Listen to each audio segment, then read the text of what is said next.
અત્યારે વર્ષાબેનના એક્સપ્રેશન જોવા મળે ને તો મજા પડી જાય.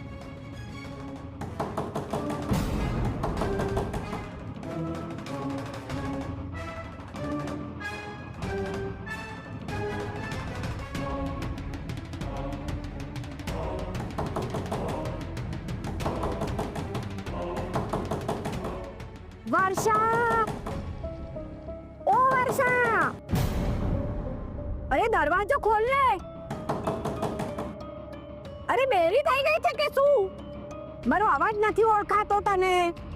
અરે બા, અરે તારી માં છું. બા, બા તમે એકલો જ છો ને? અરે કેમ આવા સવાલો કરે છે? અરે કોણ આવવાનું હતું મારી સાથે મળી? અરે તું ફટાફટ દરવાજો ખોલ, મને તરસ લાગી છે.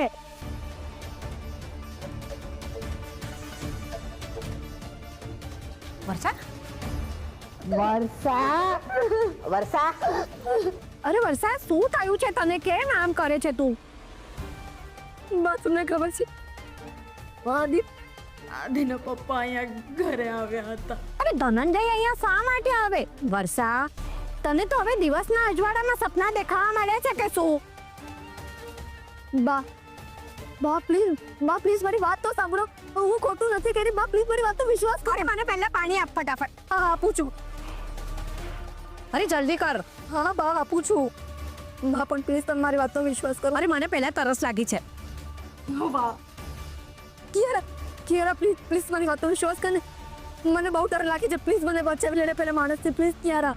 અરે તમે કોની વાત કરો છો? આદિના પપ્પાની. એ કંઈ પણ કરી શકે છે. તું કંઈ પણ કર કિયારા પ્લીઝ, પણ મને બચાવી લેને. એમ નથી, એ ગમે ત્યારે અહીંયા આવી શકે છે. અરે પણ વર્ષાબેન એ અહીંયા શું કામ આવે? અરે તમે લોકો મારી વાતનો વિશ્વાસ કેમ નથી કરતા? હું સાચું કહું છું. એ અહીંયા આવ્યા હતા અને એ બેન મને ધમકી આપી છે કે હું એમની સાથે રહેવા નહીં જાઉં ને તો એ મારા આદિને મારાથી દૂર કરી નાખશે. કામ ડાઉન વર્ષાબેન, કામ ડાઉન. એવું કંઈ જ નહીં થાય. એ કંઈ પણ કરી શકે છે કિયારા. પણ મને તો એ નથી સમજાતું કે એ આપણા ઘરે આવી જ કેવી રીતે શકે?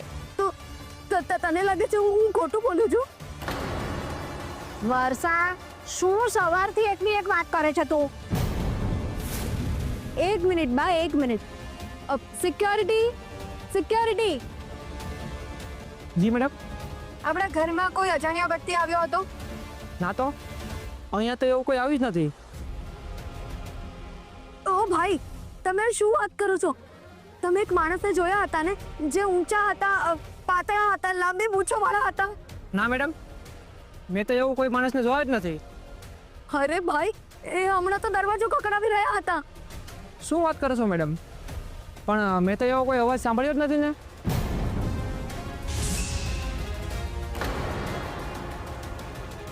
ઠીક છે, તું જા.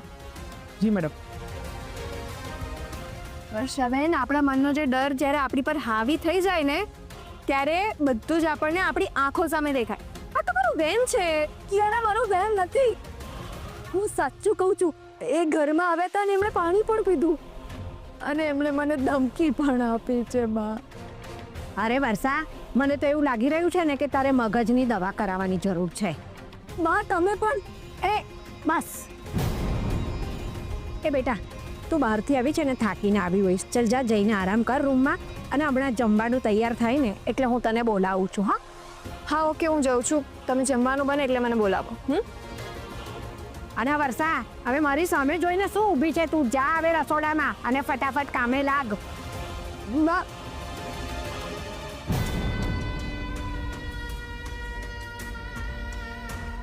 આ લોકો મારી વાતનો વિશ્વાસ કેમ નથી કરતા?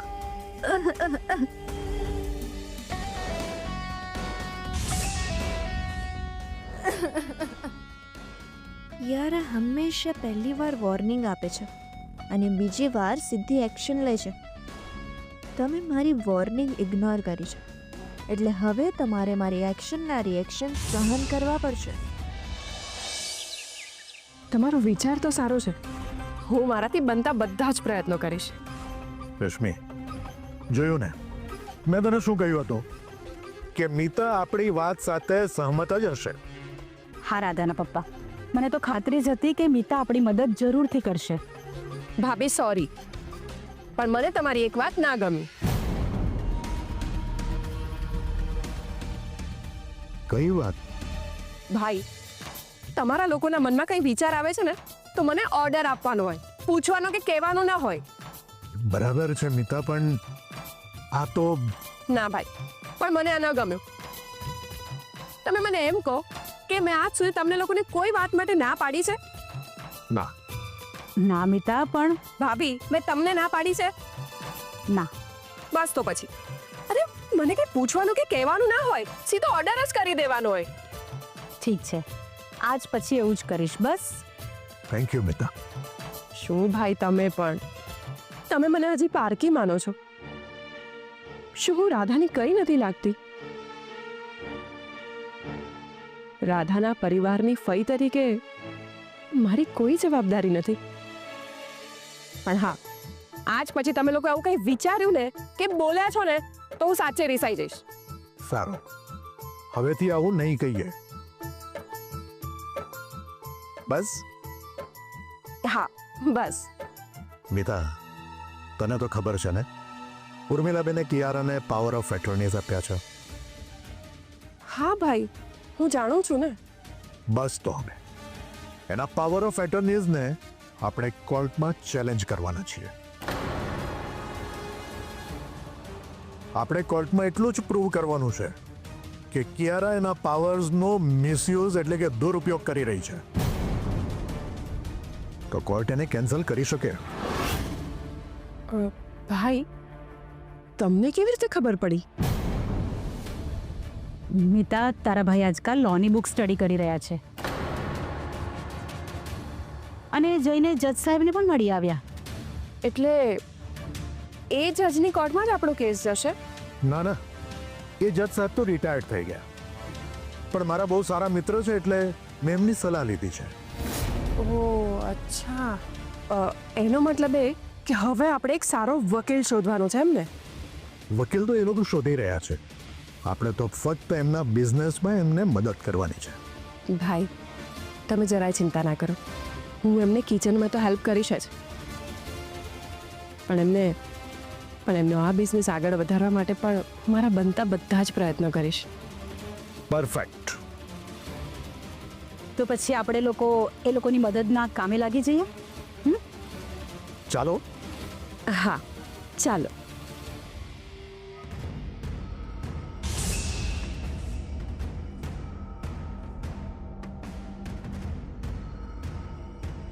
ભાઈ, આ તો તમે સાપને ઝેરનું સરનામું બતાવી દીધું છે. હવે જો હું એનો ઉપયોગ કેવી રીતે કરું છું.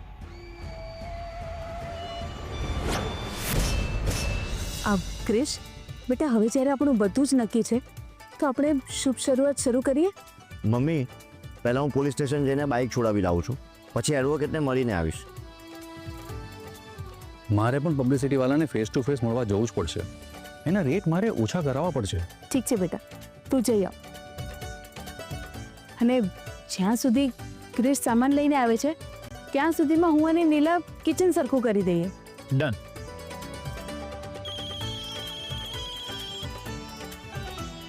હેલો. હા, બસ હું સામાન લેવા માટે નીકળું જ છું. અરે ના ના, તમારે આવું કરવાની કોઈ જરૂર નથી. અરે પ્લીઝ આવું ના કરશો.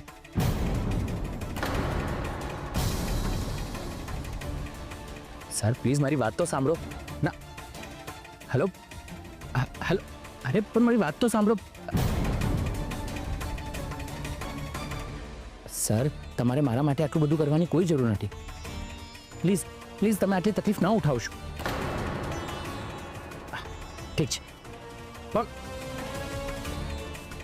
સારું, તમને જેમ ઠીક લાગે એમ. Okay sir. હા, થેન્ક યુ સો મચ. શું થયું ક્રિશ? કોનો ફોન હતો બેટા? મમ્મી, આપણે જેની પાસેથી સામાન પરચેસ કરી રહ્યા છીએ ને એમનો ફોન હતો. તો શું કહ્યું એમણે? ઓલ ઓકે ને ભાઈ? હા હા, ઓલ ઓકે. એમણે મને કહ્યું કે એમનો થોડો સામાન સુરત આવી રહ્યો છે, તો એ આપણો સામાન એમની સાથે મોકલી રહ્યા છે. અરે વાહ, આ તો બહુ સારું કહેવાય. ખરેખર એ લોકો બહુ સારા માણસો છે. હા મમ્મી. મમ્મી તને ખબર છે એ લોકો તને પણ ઓળખે છે. શું વાત કરે છે ક્રિશ? ખરેખર? હા મમ્મી, એમણે કહ્યું કે MSB ગ્રુપના ઓનરને મારા હેલો કહેજો. હવે ક્યાં હું MSB ની ઓનર છું?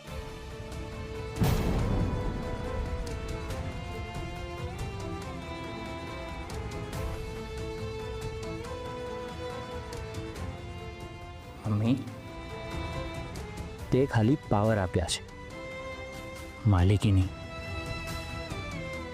MSB ગ્રુપ્સની તું હંમેશા ઓનર હતી, છે અને રહીશ. મમ્મી હવે તું દુઃખી ના થઈશ. અને હા શોર, તું તારું કામ પતાવીને ફટાફટ આવ, મને તારી જરૂર પડશે. સારું ભાઈ, હું આવું છું.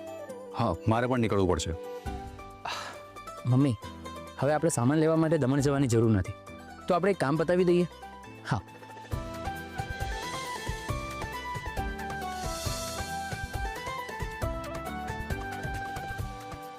શું કહો છો મોટા ભાઈ, મારી વાત બરાબર છે ને? 500% પરફેક્ટ છે. ચાલો ત્યારે.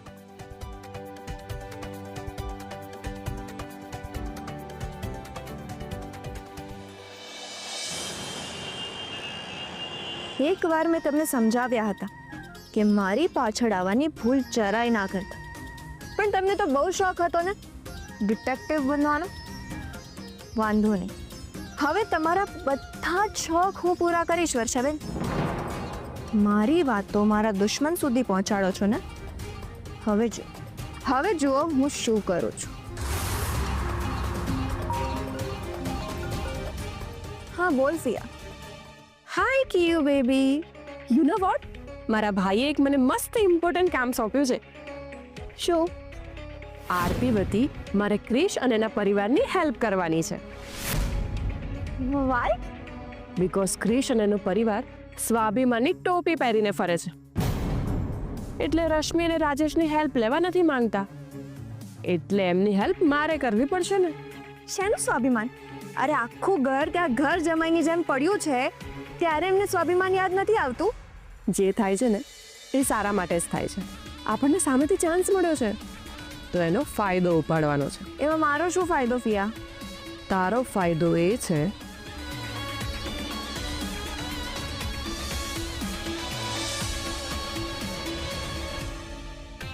સમજી? વાવ ફિયા, સુપર આઈડિયા. તો પછી તું કહેતી હતી ને ફિયા કે આ ધનંજય કોઈ જ કામમાં નહીં આવે, પણ એને તો આખા ઘરનું સખત કામ કરી દીધું છે. શું? અરે ધનંજયે તો વર્ષાબેનને એટલા ડરાવ્યા કે હવે ફક્ત ધનંજયનો ફોટો પણ જોજો ને તો પણ વર્ષાબેન ડરી જશે. અને ઉપરથી મેં એવું પ્રોટેક્ટ કર્યું કે ઘરમાં કોઈ આવ્યું જ નહોતું. ના ધનંજય આવ્યો હતો કે ના કોઈએ દરવાજા પર નોક કર્યું હતું. નાઈસ. તને ખબર છે બાએ વર્ષાબેનને શું કીધું? બાએ તો વર્ષાબેનને એવું કીધું કે તને તો મગજની દવાની જરૂર છે.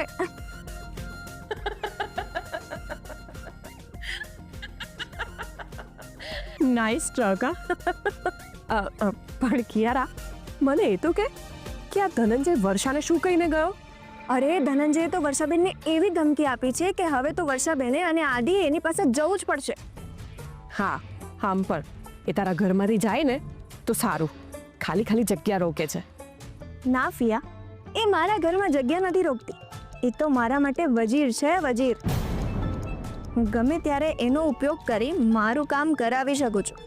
અને આમ પણ ઘરના કામ કરવા માટે કોઈ તો જોઈએ ને. તું સારી રીતે જાણે છે કે તારે વર્ષાનો ઉપયોગ કેવી રીતે કરવાનો છે. મને તો ખાલી એટલી ખબર છે કે મારા ભાઈ ભાભીની આજ્ઞાનું પાલન મારે કેવી રીતે કરવાનું છે. હા કર, તું તારા ભાઈ ભાભીના ઓર્ડર્સ ફોલો કર. હું હમણાં જ વકીલ સાથે વાત કરું છું અને એને પૂછું છું કે એ લોકો આગળ અપીલ કરે એ પહેલાં આપણે શું કરવાના છે.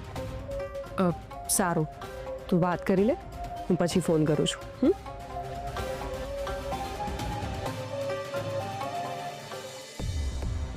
હા લોકો મારી વિરુદ્ધ કંઈ કરે ને એ પહેલાં મારે જ કંઈક કરવું પડશે.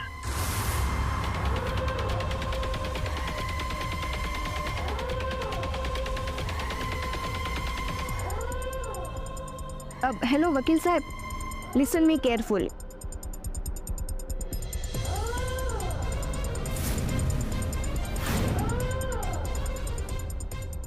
સમજાઈ ગયું? ગુડ.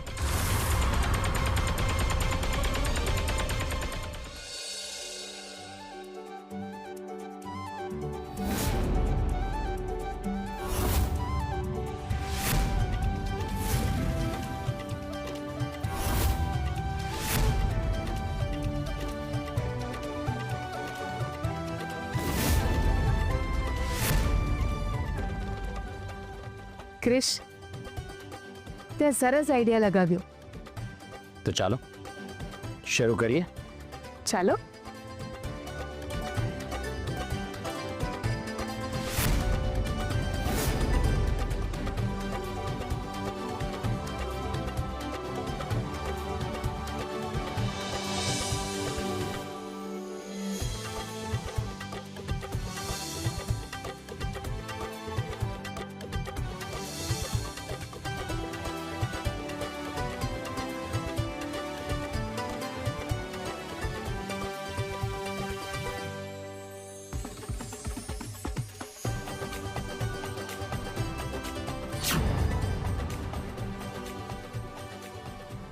આટલા ખુશ થઈને શું જોઈ રહ્યા છો?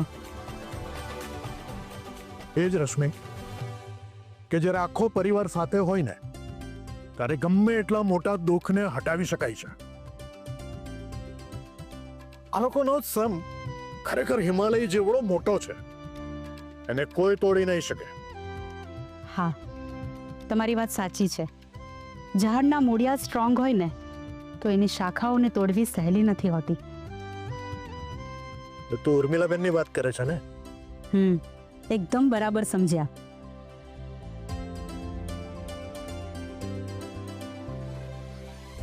એ જ વાત છે રશ્મિ. આટલા મોટા એમ્પાયરના ઓનર પરથી નીચે આવીને નવા બિઝનેસના પાયા ખોદવા એ કોઈ સહેલી વાત નથી. આખું ઘર અહીંયા છે આપણી રાધા સિવાય. હા, રાધા વગર તો બંને પરિવાર અધૂરા છે.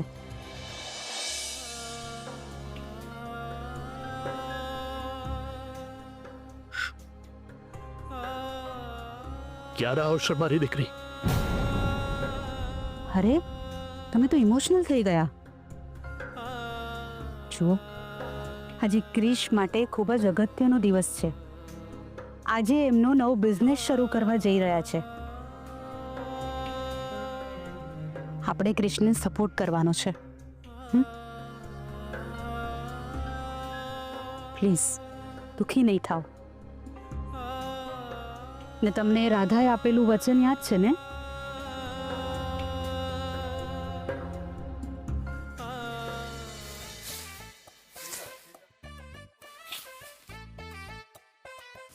હર્ષ, તું આ શું કરે છે? તું કામ કરે છે કે વધારે છે? મેં શું કર્યું? અરે, મેં અહીંયા સાફ કર્યું હતું અને તે ફરીથી અહીંયા કચરું નાખ્યું. મને સાફ નહોતું લાગ્યું એટલે મને થયું લાવો ફરીથી સાફ કરી દઉં. તને દેખાતું નથી? ના, હું એટલે બીજી બાજુ સાફ કરતો હતો ને.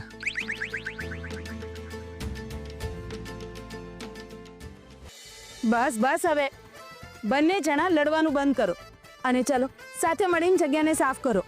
જુઓ ને મમ્મી, ના મમ્મી, હું બીજી બાજુ જાઉં છું.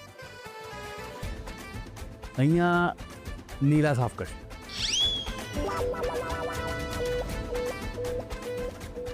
અરે હર્ષ,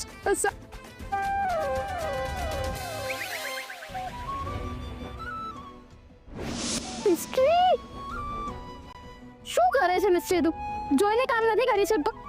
અરે જુઓ, ત્યારે મને જ માર કરે છે. ભગવાને તને આંખો નથી આપી?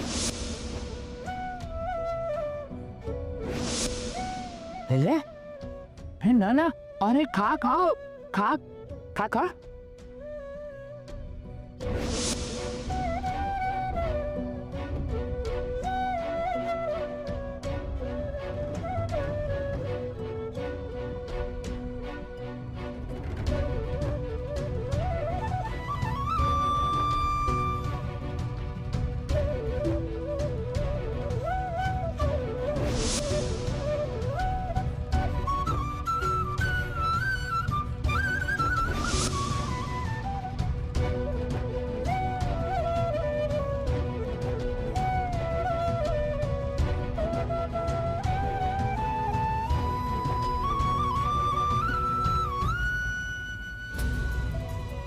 ક્રિશને રાધાની યાદ આવતી હશે. બંને આજ સુધી બધું જ સાથે કર્યું છે. ધાબામાં કામ કરવાથી લઈને રાધા કોમામાં ગઈ ત્યાં સુધી બંને જણા સાથે હતા. જ્યારે તમારું પોતાનું વ્યક્તિ તમારા સારા દિવસોમાં સાથે ના હોય તો માનીની યાદમાં દુઃખી થાય જ છે. હું રોજ ભગવાનને પ્રાર્થના કરું છું કે જલ્દી મારી રાધા અને કૃષ્ણને એક કરી દે.